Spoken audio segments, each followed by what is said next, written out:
નમસ્કાર, હું નિલેશ કુંભાણી મોવડી મંડળના કોન્ટેક્ટમાં જ હતો.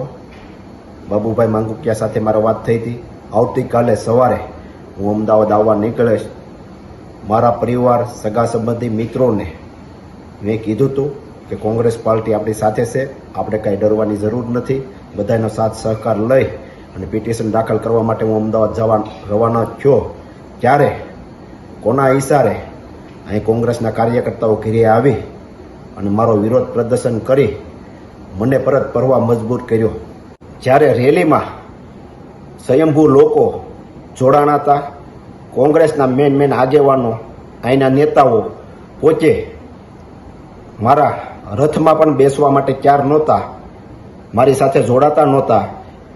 અને જ્યારે કોંગ્રેસ પાર્ટીએ કીધું હોય કે 20 તારીખ પહેલાં તમે બૂથ ઉપર કોણ બેસવાના છે, એમના નામ, નંબર, વિગત મોકલો, ત્યારે અમે અહીંના જે ચૂંટણી લડેલા હતા, જે હોદ્દેદારો હતા, એમને અમે કહેતા હતા કે આપણે બૂથની વિગતો દેવાની છે.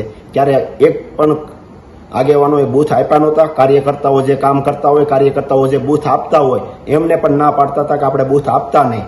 અને પબ્લિક પણ જાણે છે કે આમાં જે અત્યારે વિરોધ કરે છે એ પહેલાં ભાજપ સાથે બેસી ગયા હતા અને એક પણ અમારી સભાઓમાં કે અમારી સાથે ડોર ટુ ડોર એમાં એક પણ અહીંના આગેવાનો આવ્યા નહોતા. અત્યારે ખાલી વિરોધ કરવા બેસી ગયા છે.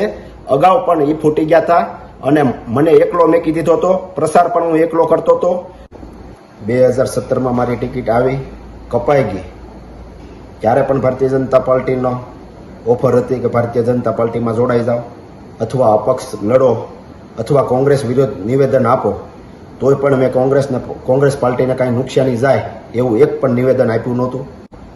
ગઈ વિધાનસભામાં ભારતીય જનતા પાર્ટી દ્વારા એવી ઓફરો આવતી હતી કે તમે પ્રસાર ધીમો કરો, કાર્યાલય બંધ કરી ગયો, ડોર ટુ ડોર જવાનું બંધ કરો, સભાઓ ઓછી ગયો. ત્યારે અમારા સાથી ઉમેદવારોએ ઘણાએ એ ઓફર સ્વીકારી લીધી હતી અને 2700 મત મળતા હોય ત્યારે એને ઓફિસો બંધ કરી દીધી હતી, પ્રસાર કરવાનો પણ ધીમો પાડી દીધો હતો. અને એમના કાર્યકર્તાઓ, સગા સંબંધી મિત્રોને કહેતા હતા ભારતીય જનતા પાર્ટીને મત દેજો.